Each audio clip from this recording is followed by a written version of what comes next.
In this video, we're going to talk about functions. What is a function, what a graph of a function is, odd and even functions, and increasing and decreasing functions.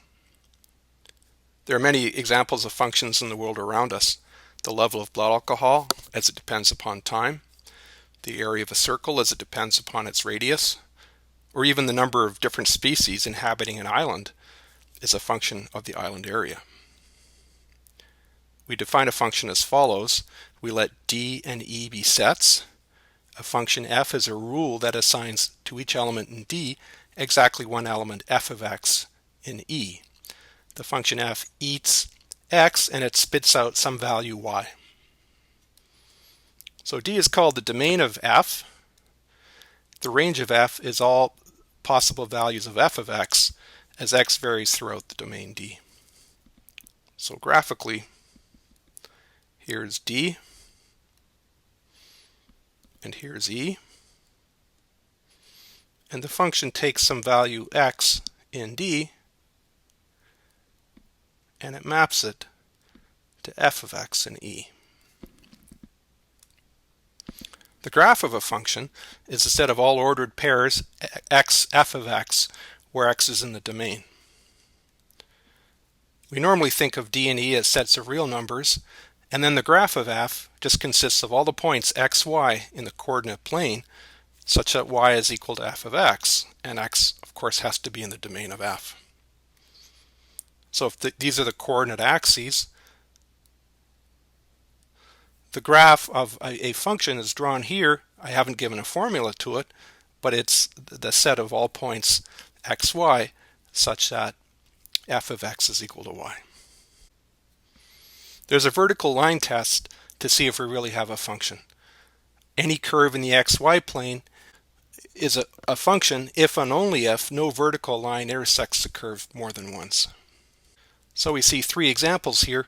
The two on the outside are functions and the one on the inside is not a function. So curve in the xy plane is a graph of a function if and only if no vertical line intersects the curve more than once.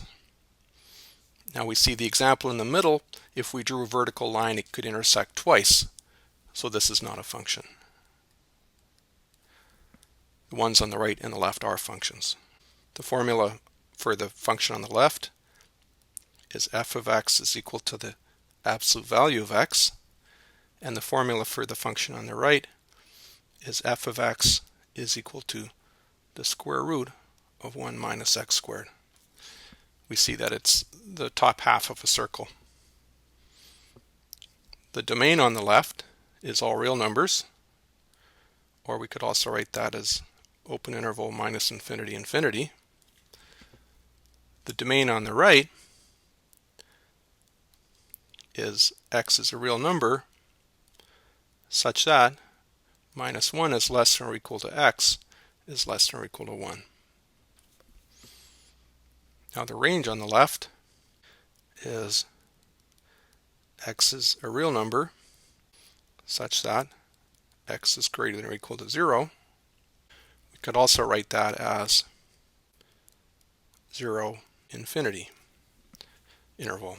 You don't need to write it using both notations, but I'm just showing them here. On the right hand side, the range is x is a real number such that 0 is less than or equal to x is less than or equal to 1. So I could also write that using interval notation as interval 0, 1 with closed brackets. There are properties of functions we'd like to be able to talk about, such as whether they're even or odd. If a graph has symmetry with respect to the y-axis, such that f of minus x is equal to f of x, then it has even symmetry. So here, f of minus x is the absolute value of minus x, which is equal to the absolute value of x, is equal to f of x. So we've mathematically shown that there's even symmetry. On the right hand side, f of x, I should say f of minus x, squeeze the minus in there, is the square root of 1 minus x squared, which is equal to the square root of 1 minus x squared, which is equal to f of x. Similarly, we can have odd functions. The graph on the left is f of x is equal to minus x, and the graph on the right is f of x is equal to x cubed. The symmetry is odd if there's odd reflection around the y-axis, i.e. f of minus x is minus f of x. So here f of minus x is minus x, which is equal to x, which is equal to minus f of x.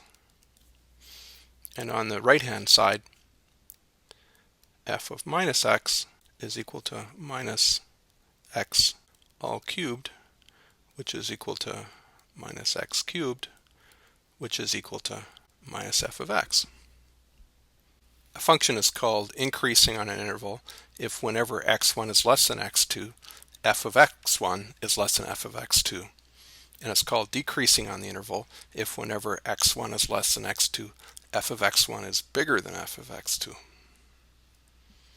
So if we take a look at the function y is equal to f of x, we see that it's decreasing on the interval minus infinity 0 and increasing on the interval 0 infinity. In summary, we've talked about what is a function, we've talked about the graph of the function, odd and even functions, and increasing and decreasing functions.